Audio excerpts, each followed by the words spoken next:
అందరికీ నమస్కారం. శ్రీమద్ భగవద్గీత ఆధ్యాత్మిక రహస్యాలు శీర్షిక ద్వారా శ్రీ త్రినాథ్ గారు ధారావాహిక ప్రసంగం చేస్తున్నారు. వారి ధారావాహిక ప్రసంగంలో ఈ రోజు 122వ ప్రసంగం చేస్తున్నారు. శ్రీ త్రినాథ్ గారికి స్వాగతం. శ్రీమద్ భగవద్గీత ఆధ్యాత్మిక రహస్యాలు. ఇందులో ముఖ్యంగా మనం భగవంతుడికి చాలా ప్రియంగా అవ్వాలంటే నేనేం చెయ్యాలి?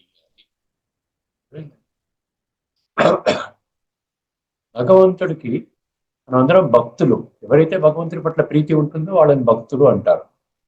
స్వచ్ఛమైనటువంటి భక్తి ద్వారా మనం భగవంతుడికి చాలా దగ్గరగా అవ్వచ్చు. భగవంతుడే చెప్తున్నాడు, అలా నా గుణాలు ఉన్నట్లయితే మీరు నాకు చాలా ప్రియంగా అవుతారు. అందులో ముఖ్యంగా 5 గుణాలను అక్కడ స్పష్టం చేస్తూ ఒక శ్లోకం ఉందండి. భక్తి యోగంలో 14వ శ్లోకం, 12వ అధ్యాయంలోని 14వ శ్లోకము. ఈ శ్లోకం యొక్క విషయాన్ని అర్థం చేసుకుని మన యొక్క కార్యక్రమాన్ని ప్రారంభించుకుందామండి. మొత్తం గీతా ప్రేమికులు, తత్వాభిలాషులు, సత్యాన్వేషకులు, ధర్మ ప్రేమికులు, చక్కటి జీవితాన్ని పొందడానికి ఇష్టపడేటువంటి వారు, ఆరోగ్యాన్ని ప్రేమించేవాళ్ళు, చరిత్ర నిర్మాణాన్ని ప్రేమించేవాళ్ళు, వీళ్ళందరికీ ముందుగా ఆ శ్లోకాన్ని వినండి. ఇదివరకు కూడా 1-2 చెప్పుకున్నట్టు గుర్తు. సంతుష్ట సతతం యోగి యథాత్మా దృఢ నిశ్చయ మయ్యర్పిత మనోబుద్ధి యోమద్భక్త సమే ప్రియ అన్నాడు. చాలా శ్లోకాల్లో 8 శ్లోకాలు వస్తాయి. ఈ విధంగా ఉంటే నీవు నాకు చాలా దగ్గరి వాడివి. ఎంత క్వశ్చన్ పేపర్ లీక్ చేసినాడు చూసారా భగవంతుడు. క్వశ్చన్ పేపరు, ఆన్సర్ పేపరు మొత్తం లీక్ చేస్తున్నాడు. నీవు నాకు దగ్గరగా అవ్వాలంటే నువ్వేం చేయాలి? ఇప్పటికీ జనులకు ఎవరికి తెలియదండి. భగవద్గీత చదువుకున్న వాళ్ళకి, ప్రవచనాలు విన్న వాళ్ళకి, లేకపోతే పారాయణం చేసే వాళ్ళకి ఎవరికి తెలియదు ఈ సీక్రెట్. 5 లక్షణాలు ఉన్నాయండి ఆ శ్లోకంలో. ఒక్కసారి గమనించండి. సంతుష్ట సతతం అన్నాడు. ఎల్లప్పుడూ సంతుష్టంగా ఉండాలి. అర్థమైందండి? ఎల్లప్పుడూ సంతుష్టంగా ఉండాలి. అసంతుష్టత మనని భగవంతుడి నుంచి అప్రియంగా చేస్తుంది. సంతుష్టత ఎందుకు ఉండగలుగుతాం? ఒక్కసారి గమనించండి. ఎందుకంటే ప్రతిదాన్ని మనం కూలంకషంగా విశ్లేషించుకోవాలి. అప్పుడే మనకు గుర్తుంటుంది. సంతుష్టత సతతం అంటే అయిపోదు. సంతుష్టత ఉండాలంటే ఎలా ఉండాలి, ఎందుకు ఉంటుంది, అది కూడా భగవంతుడే చెప్పారు. అర్థమైందండి? సంతుష్టత ఎప్పుడు వస్తుందంటే మనం నిండుగా ఉన్నప్పుడు సంతుష్టత వస్తుంది. మనం నిండుగా ఉండడం ఏంటి? ఆత్మలో దివ్య గుణాలు, దివ్య శక్తులు బాగా పూర్తిగా నిండి ఉన్నాయనుకోండి, ఇంకా పొందవలసిందంటూ ఏమీ లేదు. అర్థమైందండి? 26 దివ్య గుణాలు అక్కడ భగవద్గీతలో 16వ అధ్యాయంలో మొదటి 3 శ్లోకాల్లో స్పష్టంగా చెప్పాడు. అర్థమైందండి? ఎప్పుడైతే మనం ఆత్మ యొక్క ఉనికిని తెలుసుకుంటాం, ఆత్మ యొక్క ఉనికిని కనిపెట్టాలని ముందు ఆత్మ ఉన్నది. చనిపోయిన తర్వాత ఆత్మ ఉన్నది అనుకోవడం కాదు. బ్రతికుండగా ఆత్మ ఉన్నది. చనిపోయిన శవములో ఆత్మ లేదు. చాలా సింపుల్ ఆధ్యాత్మిక సూత్రం అండి ఇది. శవములో ఆత్మ లేదు. ఆత్మ వెళ్ళిపోతేనే శరీరము శవముగా మారుతుంది. సో అంటే బ్రతికున్న వాళ్ళలో శరీరము భౌతిక వినాశి శరీరము, అభౌతిక అవినాశి ఆత్మ, రెండు. ఫస్ట్ స్టెప్ అనమాట ఆత్మ ఉన్నది అని కనిపెట్టడం. దాని తర్వాత దాని యొక్క ప్రాప్తి అంటే దాని యొక్క అనుభూతి. ఆత్మ యొక్క అనుభూతి అంటే దానికోసం కృషి చెయ్యాలి, దానికోసం అభ్యాసం చెయ్యాలి. ఎందుకంటే ఇప్పటి వరకు నేను దేహభ్రాంతిలోని జీవితం గడుపుతున్నానుగా. సో అభ్యాసం చేస్తే అనుభూతిలోకి వచ్చినప్పుడు అందులో నుండి భగవంతుడి యొక్క శక్తులు, గుణాలు ఆత్మలో ప్రవేశిస్తాయి. ఎప్పుడైతే ఆత్మలో ప్రవేశిస్తుందో, భగవంతుడు ఏమన్నాడు? జ్యోతిషామపిత జ్యోతి అంటే జ్యోతి అన్నాడు కదా. నేను సూర్యుడికి నేనే జ్యోతిని వెలుగునిస్తాను. అదే తమసోమా జ్యోతిర్గమయ్య అని అంటున్నాము. అర్థమైందండి? సో నేను జ్యోతి స్వరూపం అంటే జ్ఞానం అనేటువంటి ప్రకాశం. అర్థమైందండి? ఈ జ్ఞానం అనే ప్రకాశము మనలో ఉన్న అజ్ఞాన అంధకారాన్ని బయటికి పంపించేస్తుంది. అజ్ఞానం పోతుంది. అప్పుడు ఏం తెలుస్తుంది? నేను ఒక స్వచ్ఛమైన, సత్యమైన, పవిత్రమైన ఆత్మను, శక్తిశాలి ఆత్మను, శాంతి స్వరూప ఆత్మను, సంపూర్ణంగా దివ్య గుణాలతో సుశోభిస్తున్నటువంటి ఆత్మను అని అర్థం. అప్పుడు మనలో ఉన్నటువంటి అజ్ఞానం అనే అంధకారాలు, సంశయాలు, అపోహలు, ఇటువంటి అన్ని సందేహాలు ఇవన్నీ పోతాయి. అమ్మయ్యా నేను ఏది పొందాలనుకుంటున్నానో అది పొందాను అన్నటువంటి ప్రతి ఒక్కరికి ఎవరైతే ఈ స్టేజెస్ వరకు వస్తారో వాళ్ళకి చాలా స్పష్టంగా అర్థమవుతుంది. కొన్ని లక్షల మందికి ఆ విధంగా అర్థమైనప్పుడు మనకి ఎందుకు అర్థం కాదండి? అప్పుడు అక్కడ మనకి ఏమవుతుందంటే సంతుష్టత అనేటువంటి గుణం జనరేట్.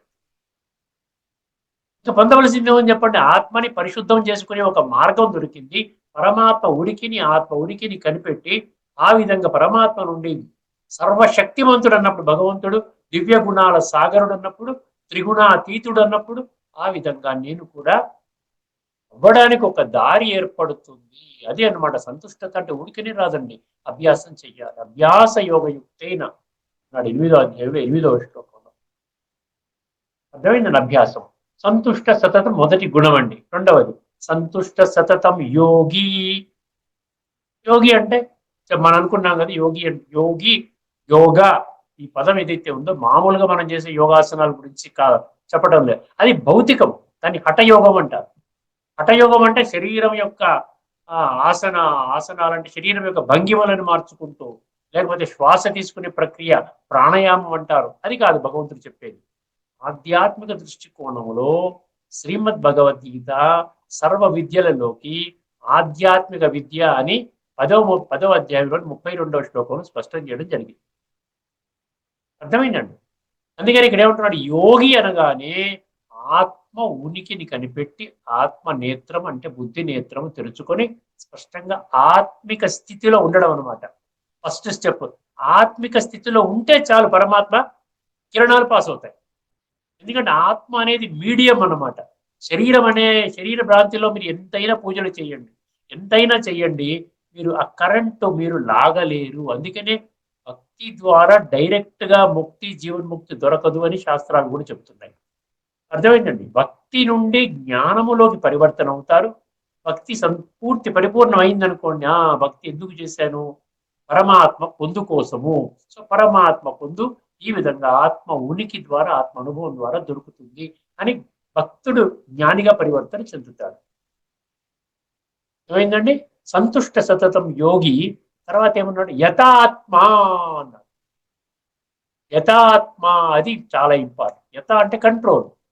ఆత్మ అనగానే మీకు అవన్నీ గుర్తుకు రావాలన్నమాట. నేను ఆత్మ అంటే శరీరము నా కంట్రోల్లోకి రావాలి, పంచతత్వాలు, అదేవిధంగా జ్ఞానేంద్రియాలు, 5 జ్ఞానేంద్రియాలు నా కంట్రోల్లోకి రావాలి, అదేవిధంగా 5 కర్మేంద్రియాలు నా కంట్రోల్లోకి రావాలి, మనసు, బుద్ధి, సంస్కారాలు, ఇవన్నీ 23 ఇంగ్రీడియంట్స్ ఏవైతే ఉన్నాయో, 23 విషయాలు ఏవైతే ఉన్నాయో ఇవన్నీ కూడా నా అధీనంలోకి వచ్చే విధంగా నేను వశపరుచుకోవాలన్నమాట.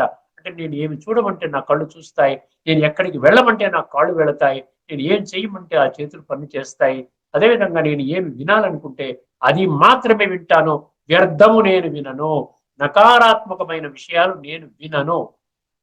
అది ఎప్పుడు వస్తుంది? యథాత్మ అన్నాడు. అంటే 23 ఇంగ్రీడియంట్స్ కి ఆత్మ యజమాని కాబట్టి యజమాని యొక్క హోదాని గట్టిపరుచుకోవాలని గుర్తుపెట్టుకోవాలి.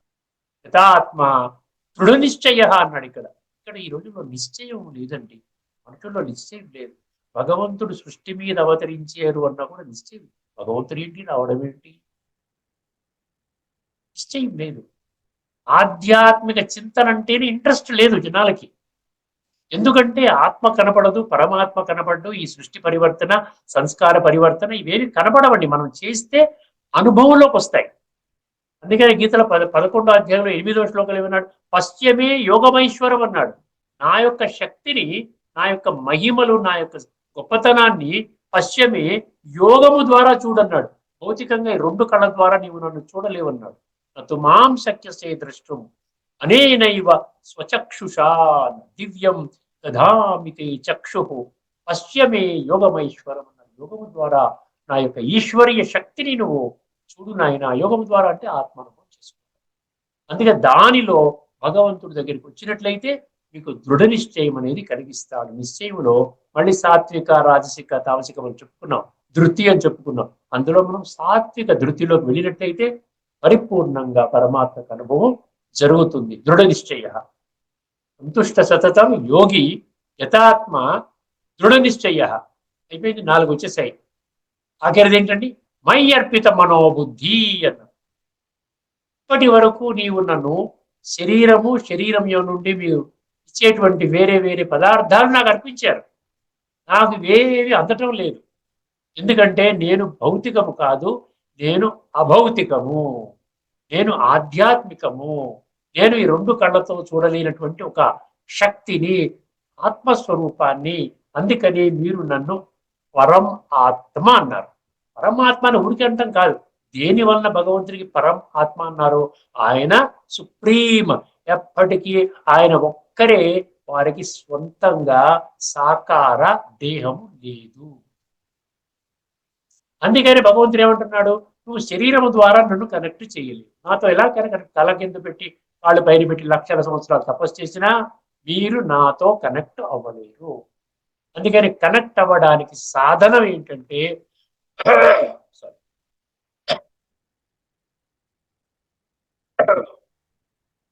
కనెక్ట్ అవ్వడానికి సాధనం ఏమిటంటే ఆత్మ. అందులో కూడా ఆత్మకి 3 శక్తులు ఉన్నాయి. మనసు ద్వారా ఆలోచన చేసే శక్తి, బుద్ధి ద్వారా నిర్ణయం చేసే శక్తి, power of discrimination, power of judgement అంటారు. అదేవిధంగా దాని ఆధారంగా శ్రేష్ఠ కర్మలు చేసినట్లయితే సంస్కారాలు సాత్వికంగా పరివర్తన చేసుకునే శక్తి. ఈ 3 నాకు భగవంతుడు ఇచ్చాడు.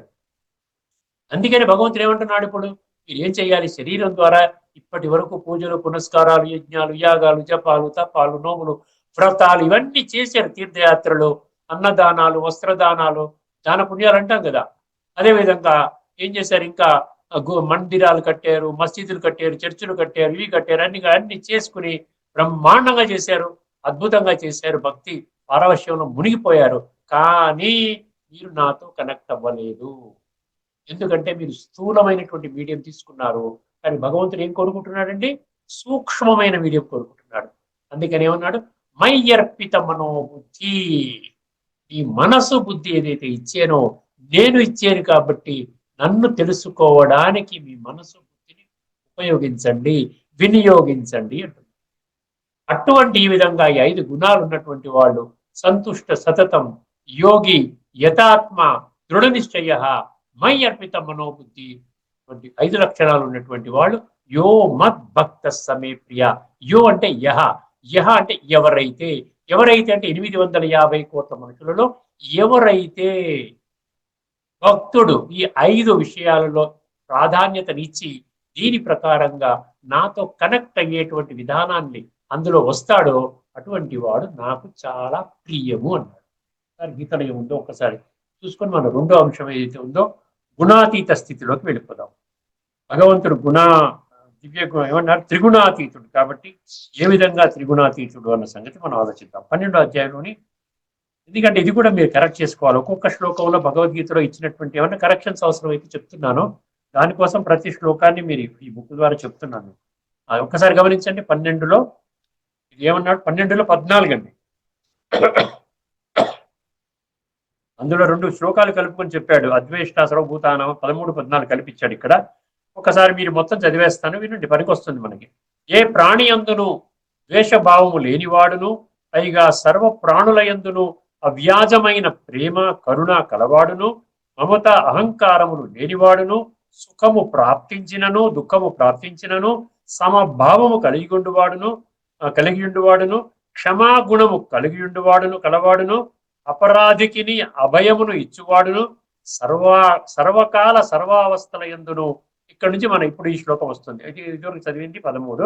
సర్వకాల సర్వావస్థల యందును సంతుష్టుడయ్యుండు యోగియు శరీరేంద్రియ మనస్సులను వశమునందుంచుకొనిన వాడును, నాయందు దృఢమైన నిశ్చయము కలవాడును అయి నాయందే మనోబుద్ధులను అర్పణ చేసిన నా భక్తుడు నాకు ప్రియుడు.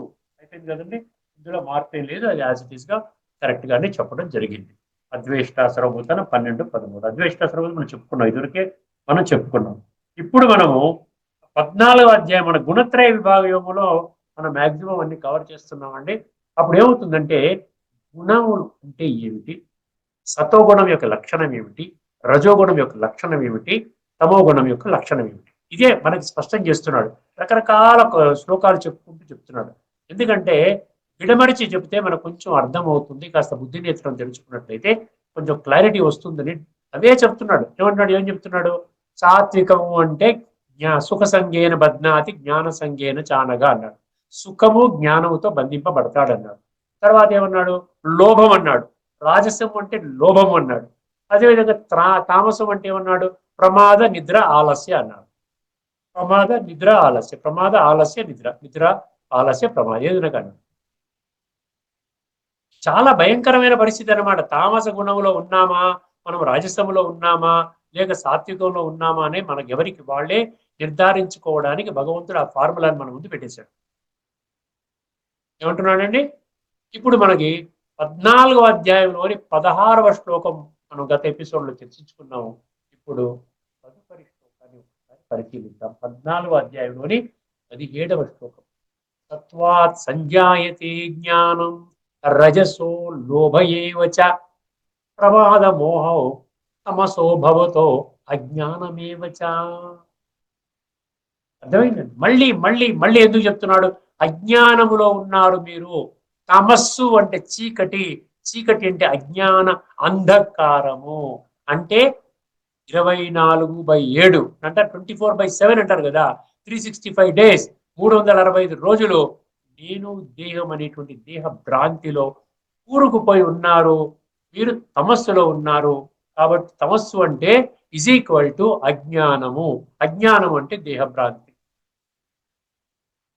దేహభ్రాంతిలో ఉన్నామంటే ఇంకా దేహ విషయ వికారాలు ఇవన్నీ వచ్చేస్తాయి. కామ, క్రోధ, లోభము, అహంకారము, ఇవన్నీ ఏదో నేను ఎక్స్టర్నల్ గా నేను కోరుకుంటూ ఉంటాను. నేను ఖుషీగా ఉండాలంటే ఏదో సినిమాకు వెళ్ళాలి, ఏదో సర్కస్కి వెళ్ళాలి, ఏదో డ్రామాకు వెళ్ళాలి, ఏదో పార్టీకి వెళ్ళాలి, ఏదో చుట్టాల పక్కాలకు వెళ్ళాలి, ఏదో అమెరికా నుంచి వచ్చినటువంటి నా బంధువులకు జాగ్రత్తగా చూసుకోవాలి, మ్యూజికల్ ఆర్కెస్ట్రాకి వెళ్ళాలి. ఇవన్నీ కోరుకుంటున్నాను నేను. ఎందుకంటే నాకు ఆంతరికంగా హ్యాపీగా ఉండే విధానం నాకు తెలియదు. అజ్ఞానములో ఉన్నాను కాబట్టి.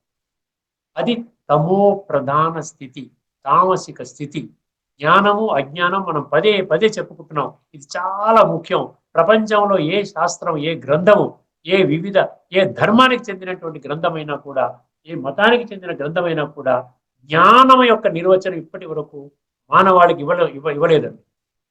జ్ఞానం అంటే ఏమిటి అంటే భగవంతుడు ఏం చెప్పాడు? నేను ఆత్మని, ఇది నా దేహము. ఈ యొక్క దేహం అనేటువంటి వస్త్రము ద్వారా నేను నా యొక్క ఈ యొక్క సృష్టి నాటక రంగం అనేటువంటి స్టేజ్ పైన నేను నా విద్యుక్త పాత్రని అభినయిస్తున్నాను. డ్రెస్ వేసుకున్నాను, అభినయించాను, అయిపోయింది, నా పాత్ర అయిపోయింది, ఇంకా శరీరం విడిచిపెట్టే సమయం అయిపోయింది, ఈ డ్రెస్ పడేశాను, వెళ్ళిపోయాను, మళ్ళీ ఇంకొక పాత్ర తీసుకోవడానికి వెళ్ళిపోయాను. ఇది యథార్థం కదా. ఇందులో ఏమన్నా అబద్ధం ఉందా? ఏ మతం వాళ్ళైనా లేకపోతే ఏ పండితులైనా ఇది కాదండి అని చెప్పగలరా? ఎందుకంటే భగవాను వాచ ఎవరు ఖండించగలరు చెప్పండి? నేను భగవాను వాచ మాత్రమే చెప్తున్నాను. అందుకని ఏమంటున్నాను ఒకసారి గమనించండి. సత్వాత్ సంజాయతే జ్ఞానం అన్నారు. సత్వాత్, సాత్విక లక్షణాలు కానీ మీరు తెచ్చుకున్నట్లయితే, ఇప్పుడు మీరు తమో స్థితిలో ఉన్నారు కాబట్టి మీరు తక్షణమే మీ ప్రయారిటీస్ మార్చుకోండి.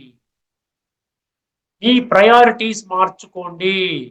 లేకుండా ఉంటే మీ యొక్క సుఖం అనుకున్నటువంటి, ఏదైతే మీరు సుఖం అనుకుంటున్నారో, సుఖ భోగాలని అనుభవించే విధంగా ఒక ఏర్పాటు చేసుకున్నారో, మీ భౌతిక తత్వాన్ని ఆ విధంగా ఏర్పాటు చేసుకున్నారో, అది కేవలం ఈ శరీరము ఉన్నంత వరకే మీకు అందుబాటులో ఉంటాయి. ఒక్కసారి ఇక్కడ నుండి ఆత్మ వెళ్ళిపోయింది, శరీరము శోభగా మారింది అంటే మీ కొత్త ప్రయాణములో ఇది ఏది కూడా మీ తోడు రాదు అంట. సత్వాత్ సంజాయతే జ్ఞానం. ఈ జ్ఞానం అవసరం అన్నమాట మనకి.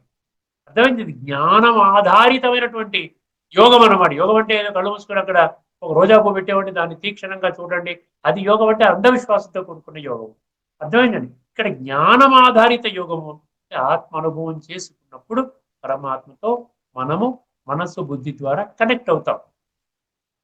ఇలా చెప్పుకున్నాం కదా, మయి అర్పిత మనోబుద్ధి అన్నాం కదా. దానికోసం జ్ఞానం అనేది కావాలి. ఆ జ్ఞానమే పరిపూర్ణమైన, సంపూర్ణమైన, సత్యమైన ఆధ్యాత్మిక జ్ఞానము. మరియు ఆ జ్ఞానాన్ని జీవితంలో ధారణ చేసే, అనుభవం చేసే విజ్ఞానము అంటే స్పిరిచువల్ నాలెడ్జ్తో పాటు స్పిరిచువల్ విజ్డమ్ మనకు భగవద్గీతలో భగవద్గీత మాధ్యమంగా మనకు భగవంతుడు శిక్షణ ఇస్తున్నాడు. సంపూర్ణంగా చాలా స్పష్టంగా మనకు అర్థం చేయిస్తున్నాడు. అర్థమైందండి? ఏమన్నాడు? సత్వా సంజాయతే జ్ఞానం రజసో లోభయేవచ అన్నాడు. మనలో ఒక లోభ గుణం ఉంది. ఎంత ఉన్నా కూడా సంతుష్టత లేదు. లోభము సంతుష్టత ఆపోజిట్ అండి. సంతుష్టత ఉన్నవాడికి లోభం ఉండదు, లోభం ఉన్నవాడికి సంతుష్టత ఉండదు.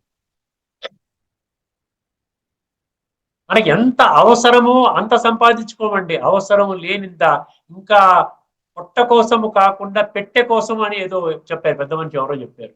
పెట్టె కోసం కూడా కాదు, పెట్టెల కోసం. ఇప్పటికే 10 పెట్టెలు ఉన్నా కూడా 11వ పెట్టి కోసం. ఎందుకంటే నేను ప్రతి ఒక్కరిని అవతల వాళ్ళని చూస్తూ ఉంటాను. అమ్మ వాళ్ళకి 4 బిల్డింగ్లు ఉన్నాయి, నాకు ఒకటే బిల్డింగ్ ఉంది.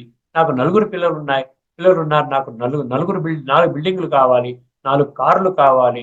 ఇలాంటి కోరికలు పెట్టుకుంటూ మన యొక్క కంప్లీట్ ఆలోచన డైరెక్షన్ అంత ఎటుపోతుందండి? భౌతికత, భౌతిక సుఖ సాధనాలని అనుభవం చేసే దాంట్లోనే మన జీవితం అంతా గడిపేస్తున్నాము. ఆధ్యాత్మికతకి ఎటువంటి సమయము చోటు లేకుండా చేసుకున్నాం. అంటే గీత అనేది సైన్స్ అండి. గీత అనేది అంధవిశ్వాసంతో ఏమి తెలుసుకోలేదు. కేవలం పఠన పారాయణ శ్రవణ చేసుకోగలుగుతాం, ప్రచారం చేసుకోగలుగుతాం. దానివలన ఆ చేసుకున్న సమయంలోనే మీకు కాస్త ఆనందం, కానీ తర్వాత మళ్ళీ మీకు అది క్యారీ చేయదు. మీలో మీకు ఏదైనా సమస్య వచ్చినప్పుడు, ఒక దుఃఖకారకమైనటువంటి సన్నివేశం వచ్చినప్పుడు దానిని ఎదుర్కొనే శక్తి మీకు ఆ విధంగా రాదు. ఎందుకంటే ఇది మనసు బుద్ధి సంస్కారాలతో కూడుకున్న సూక్ష్మ శక్తులతో కూడుకున్న ఆత్మ యొక్క జ్ఞానం పరిపూర్ణంగా, జ్ఞానమే కాకుండా ఆత్మ యొక్క అనుభవంలోకి మనం రావాలి. సత్వాత్ సంజాయతే జ్ఞానం రజసో లోభయేవచ. ఇంకా కావాలి కావాలి కావాలి కావాలి, ఈ స్పీడ్లోనే మన ఆయుష్ కూడా పడిపోతుంది. తేలిగా ఉన్నవాడు నిశ్చింతగా ఉన్నప్పుడు ఎంత ఉందో దాంతోనే సంతుష్టంగా ఉండేవాడికి అసలు రోగం రమ్మంటే రాదండి. బీపీ షుగర్లు ఏమి కావండి. స్పీడ్గా, అంటే మానసిక ఒత్తిడి అన్నారు. అందుకనే మెడికల్ సైంటిస్టులు ఏమన్నారు? ఇది మానసిక ఒత్తిడి. ఒత్తిడి ఉన్న కారణంగా సైకోసొమాటిక్ డిసీజెస్ అని, ఈ రకరకాల క్యాన్సర్ అనండి, డిప్రెషన్ అనండి, ఏమండి ఇంకా ఏం చెప్తారు, కిడ్నీ ఫెయిల్యూర్ అండి, బ్రెయిన్ స్ట్రోక్ అనండి, హార్ట్ ప్రాబ్లం, ఇవన్నీ కూడా బీపీ షుగర్లు ఇవన్నీ దానివల్ల వస్తాయి. 80% జబ్బులన్నీ సైకో అన్నప్పుడు మనం జాగ్రత్తగా ఉండాలి. అందుకని దానికి డైరెక్ట్ గా లింక్ ఈ లోభం అనే గుణంతో ఉంది. అర్థమైందండి? దానికి ఏమిటి కరెక్ట్, దేనికి కరెక్ట్ అయిందంటే లోభం అనే గుణంతో కనెక్ట్ అయి ఉన్నది. ఈ లోభం అనేది ఏంటి? ఎంతవరకు అవసరము అంతవరకు తేలికగా మనం నీతిగా నిజాయితీగా, ఎవరికి మోసం చేయకుండా, ఎవరికి దుఃఖాన్ని కలిగించకుండా సంస్కార పరివర్తన చేసుకుంటూ, if character is lost everything is lost అనుకోగానే సరికాదు. చరిత్ర నిర్మాణం వైపు నైతిక విలువలు, మానవీయ విలువలు, సామాజిక విలువలు, ఆధ్యాత్మిక విలువలు, ఈ విలువలతో కూడుకున్నటువంటి జీవితాన్ని జీవించారనుకోండి, మీకు రోగం రమ్మంటే కూడా భయపడుతుందన్నమాట. మనలో ఉన్నటువంటి ఇవన్నీ కూడా మనం ఏం చేస్తున్నాం దైనందిన జీవితంలో మనం చేసేటువంటి విపరీతమైనటువంటి ఇటువంటి అకృత్యాల ద్వారానే మనం రోగాన్ని ఇన్వైట్ చేస్తున్నాం. సంతుష్ట సతతం ఏమన్నాడండి? సత్వాత్ సంజాయతే జ్ఞానం రజసో లోభయేవచ ప్రమాద మోహో తమసో భవతో అజ్ఞానమేవచ. ప్రమాదం అని చెప్పాను కదండి. ప్రమాదం ఎన్నిసార్లు వాడాడండి? ఎన్ని గుణత్రయ యోగంలో ఎన్ని శ్లోకాల్లో వచ్చింది మీకు ప్రమాద ప్రమాద ప్రమాదాన్ని? ప్రమాదము అంటే నెగ్లిజెంట్ యాటిట్యూడ్, నిర్లక్ష్య ధోరణి. సత్యము ఇది, అసత్యము ఇది అని తెలిసినప్పటికీ, చాలా స్పష్టంగా కుండ బద్దలు కొట్టినట్లు అర్థము చేయించినప్పటికీ ఎటువంటి చెక్కు చెదరకుండా పర్వాలేదులండి, ఇవన్నీ నాకు ఇక్కడ కుదురుతాయి, చేయలేదు అనుకునేటువంటి ధోరణిని ఇక్కడ భగవంతుడు ప్రమాద అనే పదం ద్వారా చెప్తున్నాడు. నిర్లక్ష్య ధోరణి. Despite producing full evidences that you are going on a wrong track, on a wrong path, still nothing is done. ఏమీ చేయడు. అది ప్రమాదం. మోహ దేని వల్ల వస్తుంది ప్రమాద? మోహం అంటే దేహ భ్రాంతి వల్ల. నేను దేహము, నువ్వు దేహం కాదు, నువ్వు దేహం కాదు నాయనా. ఈ దేహం అనేది నీది, నేను నాది, ఈ రెండిటి మీద మీకు స్పష్టత లేదు. నేనెవరిని, నాది అనేది ఏంటి? ఇప్పుడు ఇది నా ఇల్లు అంటే నేను వేరు, ఇల్లు వేరు. ఇది నా కారు, నేను వేరు, కారును వేరు. ఇది నా నా ఒంట్లో బాగోలేదన్నాం కదా, అంటే ఒళ్ళు నాది, నేను ఒళ్ళు కాదు. నా గుండెకి బైపాస్ సర్జరీ, గుండె నాది కాదు, ఇది గుండె నేను కాదు, ఇది గుండె నాది. ఈ నేను నాది అనేది స్పష్టత లేకపోవడానికి కారణము మోహము. ఈ మోహానికి ఆపోజిట్ మీనింగ్ ఏంటండి? ప్రేమ. అర్థమైందండి? లోభము అంటే, మోహం అంటే అటాచ్మెంట్. అటాచ్మెంట్ బాడీలీ అటాచ్మెంట్ అది. కానీ ప్రేమ అనేది హృదయం నుంచి వస్తుంది. హృదయం అంటే స్వచ్ఛమైన బుద్ధి నుండి వస్తుంది. అర్థమైందండి? అప్పుడు అందుకనే హృదయపూర్వకంగా మాట్లాడండి మీరు. ఈ హృదయం ఏం చెప్తుంది అంటారు. ఈ హృదయం అంటే స్వచ్ఛమైన బుద్ధిని హృదయము అంటారు. అర్థమైందండి? సో ఆ విధంగా మనం కానీ ఏమన్నాడు? ప్రమాద మోహం. తర్వాత నిద్ర కూడా చెప్తాడు. ఇక్కడ నిద్ర ఇవ్వలేదు, ప్రమాదం మోహ ఇచ్చాడు. తమసో భవతో అజ్ఞానమేవచ. ఇది దేని కారణంగా వస్తుంది? అజ్ఞానము. అజ్ఞానము అంటే దేహభ్రాంతి. అంటే దేహము ద్వారా మనం పొందగలిగేటువంటి ఈ యొక్క సుఖము ద్వారా మనం పొందగలిగేటువంటి విషయమే కానీ ఆత్మలో ఉన్నటువంటి గుణాలు, శక్తులు మనకి అనుభవం చేసేటువంటి విధానము తెలియదు. అసలు ఆత్మ ఉన్నది తెలుసు, ఆత్మ ఉన్నదని తెలుసండి. ఆత్మ అనే పదం ఉంది కదా, ఆత్మ ఉన్నదని తెలుసు. కానీ ఆత్మిక అనుభవం, ఆత్మిక స్థితిలోకి వెళ్ళడానికి పరమాత్మ పర్సనల్ గా తనే శిక్షణ ఇస్తూ ఉన్నాడు కొన్ని లక్షల మంది. ఆ విధంగా తమస్సు నుంచి రజోకి, రజో నుండి సతోకి రావడానికి వాళ్ళు ప్రయత్నం చేస్తూ ఉన్నారు. అర్థమైంది? మరొకసారి ఆ శ్లోకాన్ని చెప్పుకుందాం. ఈరోజు పాట ముగించుకుందాం. తదుపరి ఎపిసోడ్ లో మరొక శ్లోకం తీసుకొని మేము ముందుకు వస్తానండి. రాబోయే శ్లోకాల్లో కూడా మనము త్రిగుణాలు పూర్తి చేసుకుని త్రిగుణాతీత స్థితిని పొందాలంటే నేనేం చేయాలి? అదే అర్జునుడు ఒక శ్లోకం ద్వారా ఆయన అడుగుతాడు, క్వశ్చన్ అడుగుతాడు. దానికి ఆ క్వశ్చన్ మరియు దానికి సమాధానం కూడా మనం చెప్పుకుంటే నేను కూడా ఇంకొక 2 ఎపిసోడ్స్ లో ఇది పూర్తి అయిపోతుంది. తదుపరి కొత్త అంశాన్ని మనం తీసుకుపోతుంది. ఎందుకంటే ఒక్కొక్క శ్లోకాన్ని చాలా స్పష్టంగా అర్థం చేయించాలంటే సమయం పడుతుందండి. ఏదో చెప్పేయాలంటే నేను 20 శ్లోకాలు చెప్పగలుగుతాను ఉన్న అరగంట సమయంలో. దానివల్ల ఉపయోగం లేదండి. ఒక్క శ్లోకంలో మన బుద్ధి మారినా కూడా మన జీవితం మారిపోతుంది. జీవితం మారాలి. ఇక్కడ మొత్తం అంతా 700 శ్లోకాలు చెప్పేస్తే చాలా గొప్పవాడు, 700 శ్లోకాలు పుస్తకం చూడకుండా చదివితే ఇంకా చాలా గొప్పవాళ్ళు అంటే దానివల్ల ఉపయోగం లేదండి. దానివల్ల ఉపయోగం లేదు. పూర్తిగా చదివినా కంఠోపాఠం చేయవలసిన పనే లేదు మీకు. అసలు కంఠస్థం చేస్తే మీరు భగవంతుని పొందరండి. కంఠస్థం చేయకలి ఒక్క శ్లోకాన్నన్నా అర్థం చేసుకొని మీ జీవితంలో ధారణ చేస్తే మీరు చాలా ఉన్నత స్థితిలోకి వెళతారు. ఇక్కడ వచ్చింది 17వ శ్లోకం. తత్వాత్ సంజాయతే జ్ఞానం రజసో లోభయేవ చ ప్రమాదమోహౌ తమసో భవతో అజ్ఞానమేవ చ. ఎంత స్పష్టంగా చెప్పాడండి. సత్వగుణము వలన జ్ఞానము, రజోగుణము వలన లోభము, తమో గుణము వలన ప్రమాద మోహాదులు, అజ్ఞానము తప్పక ఉత్పన్నములగుచుండును. తప్పక అండర్లైన్ చేసుకోండి. తప్పక ఉత్పన్నములగుచుండును. అర్థమైందండి? ఇప్పుడు ఇంతటితో మనం ఈ యొక్క ప్రసంగాన్ని ముగించేద్దామండి. మరి మళ్ళీ మనం తదుపరి ఎపిసోడ్లో కలుసుకునేంత వరకు మీ అందరికీ నమస్కారము. ఈ గుణత్రయ విభాగ యోగము చాలా ముఖ్యమండి. మీ దగ్గర గీతా పుస్తకం ఉంటుంది. దయచేసి ఉన్నటువంటి 27 శ్లోకాలు ఏమి ఉన్నాయి చదవండి. ఏదైనా డౌట్ ఉంటే నా కాంటాక్ట్ నెంబర్ కూడా మీకు ప్రొఫైల్లో పెట్టాను. అర్థమైందండి? మీరు నన్ను కాంటాక్ట్ చేయొచ్చు. మీరు చదవండి, తీక్షణంగా చదవండి. చదివి ఏమైనా డౌట్ ఉంటే మీరు తప్పకుండా కామెంట్ సెక్షన్లో పెట్టచ్చు, లేకుండా డైరెక్ట్గా ఫోన్ చేసినా కూడా నేను మీతో మాట్లాడతాను. సర్వే జనా సుఖినో భవంతు. ఓం శాంతి. శ్రీమద్ భగవద్గీత ఆధ్యాత్మిక రహస్యాలు అనే శీర్షిక ద్వారా శ్రీ త్రినాథ్ గారు గుణత్రయాన్ని గురించి, త్రిగుణాతీత తత్వాన్ని గురించి చాలా వివరంగా తర్కించారు. వారికి ధన్యవాదాలు.